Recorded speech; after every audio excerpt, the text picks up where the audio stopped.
அனைவருக்கும் வணக்கம் மாணவர்களே. இன்றைக்கு நாம் காணக்கூடிய தலைப்பு பாத்தீங்க அப்படின்னா தமிழின் இனிமை என்கின்ற தலைப்புக்கு கீழே இருந்து பாரதிதாசன் அவர்கள் எழுதிய ஒரு பாடலை தான் நம்ம பார்க்க போறோம். பாரதிதாசன் பத்தி உங்களுக்கு ஏற்கனவே தெரிஞ்சிருக்கும், இருந்தாலும் சொல்றேன். அவருடைய இயற்பெயர் கனக சுப்புரத்தினம். அவர் பாரதியாரினுடைய கவிதைகள் மீது பாடல்கள் மீது ஈர்ப்பு கொண்ட காரணத்தினால் அவருடைய பெயரை அவர் பாரதிதாசன் என்று மாற்றி அமைத்துக் கொண்டார். அது மட்டும் இல்லாம அவர் புதுச்சேரியை சேர்ந்தவர் பாரதிதாசன். எண்ணற்ற நூல்களை எல்லாம் எழுதியிருக்கிறார். குடும்ப விளக்கு, பாண்டியன் பரிசு, இது போன்ற ஏராளமான நூல்களை எல்லாம் அவர் எழுதியிருக்கிறார். இப்ப இந்த பாடல்ல தமிழின் இனிமை இந்த டாபிக் கீழேயே இருக்கு. தமிழ் மொழியினுடைய இனிமை, இனிப்பு என்றாலே ஸ்வீட்ஸ் உங்க எல்லாத்துக்குமே நல்லா தெரியும். தமிழின் இனிமை அதை எப்படி சொல்றாரு அப்படிங்கறத நம்ம இந்த பாடல் மூலமாக பார்க்க போறோம். இவர் எழுதிய இந்த பாடல் பாரதிதாசனினுடைய கவிதைகள் தொகுப்பு அடங்கிய அந்த புத்தகத்திலே இருந்து தமிழ் அப்படிங்கிற தலைப்புக்கு கீழே இருந்து கொடுத்திருக்கக்கூடிய பாடல் தான் இந்த பாடல். இந்த பாடல் என்ன அப்படிங்கறத நம்ம எல்லாம் பார்க்கலாமா? பார்க்கலாம். எத்தனையோ கவிஞர்கள் தமிழ் மொழிய புகழ்ந்து பாடி இருக்கிறாங்க. பாரதியார் அவருடைய நடையில எப்படி பாடி இருக்கிறார் அப்படிங்கறத நம்ம பார்க்க போறோம். பார்க்கலாமா? பார்க்கலாம். முதலாவதாக அந்த கவிதையை உங்களிடத்திலே நான் வாசித்து காட்டுகிறேன். பிறகு என்னோட சேர்த்து நீங்களும் பாடலாம். சரியா? போலாமா? கனியிட ஏறிய சுளையும் முற்றல் கழையிட ஏறிய சாரும் பனிமலர் ஏறிய தேனும் காய்ச்சு பாகிட ஏறிய சுவையும் நனிப்பசு பொழியும் பாலும் தென்னை நல்கிய குளிர் இள நீரும் இனியன என்பேன் எனினும் தமிழை என்னுயிர் என்பேன் கண்டீர் அப்படிங்கிற பாடல். இப்ப நீ தொடர்ந்து பாடுங்க. பிறகு நான் உங்களுக்கு பாடலுக்கு உண்டான விளக்கத்தை உங்களுக்கு கொடுக்கிறேன். சரியா? கனியிட ஏறிய சுளையும் முற்றல் கழையிட ஏறிய சாரும் பனிமலர் ஏறிய தேனும் காய்ச்சும் பாகிட ஏறிய சுவையும் நனிப்பசு பொழியும் பாலும் தென்னை நல்கிய குளிர் இள நீரும் இனியன என்பேன் எனினும் தமிழை என்னுயிர் என்பேன் கண்டீர். மாணவர்களே, இதற்குண்டான பொருள் விளக்கத்தை தான் நம்ம பார்க்க போறோம். கனியிட ஏறிய சுளை என்றால் அதாவது கனிகளினுடைய சுளை. இப்ப பலாப்பழம் இருக்கு இல்லையா? பலாப்பழத்தினுடைய சுவை ரொம்பவும் இனிமையானது. பலாப்பழம் எல்லாம் சாப்பிட்டுருக்கீங்களா? எஸ், எல்லாம் சாப்பிட்டுருப்பீங்க. பலாப்பழ சீசன் இப்பதான் எல்லாமே சாப்பிட்டுருக்கீங்க. எப்படி இருக்கும் அதனுடைய சுவை?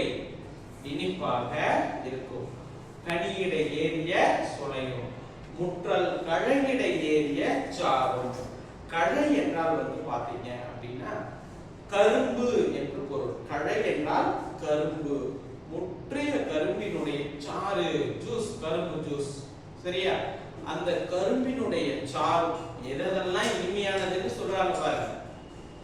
அதாவது பலாப்பழத்தினுடைய சுளை, முற்றிய கரும்பினுடைய சாறு, முற்றல் கழையிட ஏறிய சாறு, பனிமலர் ஏறிய தேனும்.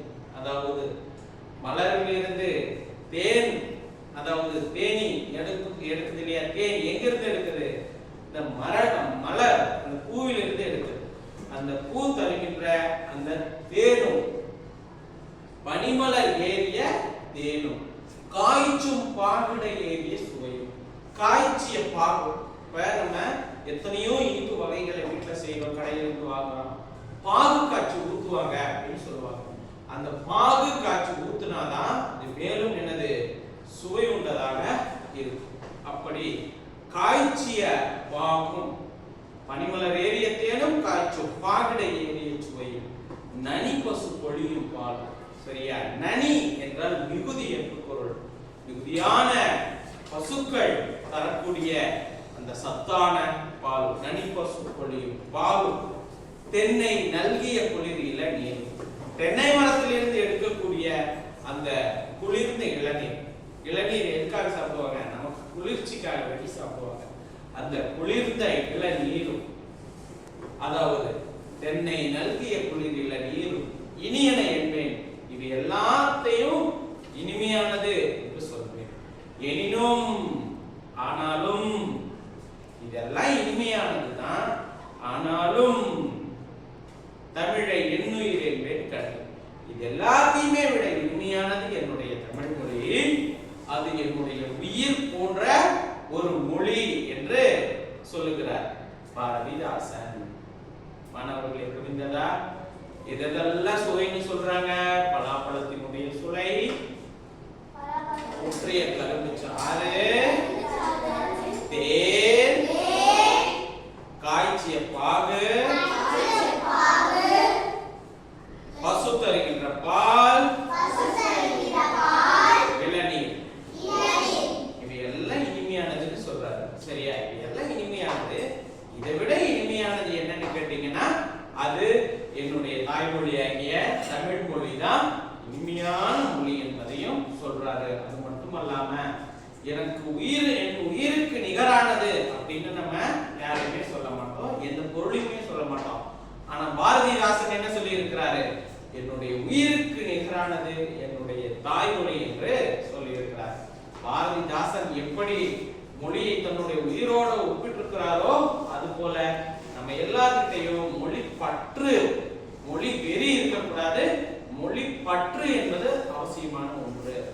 எத்தனை மொழிகள் நம்ம தெரிஞ்சாலும் அந்த அளவுக்கு நமக்கு நல்லதுதான். அதே போல நம்மளுடைய தாய்மொழியாகிய தமிழ் மொழியினுடைய பெருமைகளை அறிந்து நீங்கெல்லாம் பிழை இல்லாம கற்கணும், எழுதணும். புரிந்ததா எல்லாருக்கும்? சரி, நன்றி மாணவர்களே.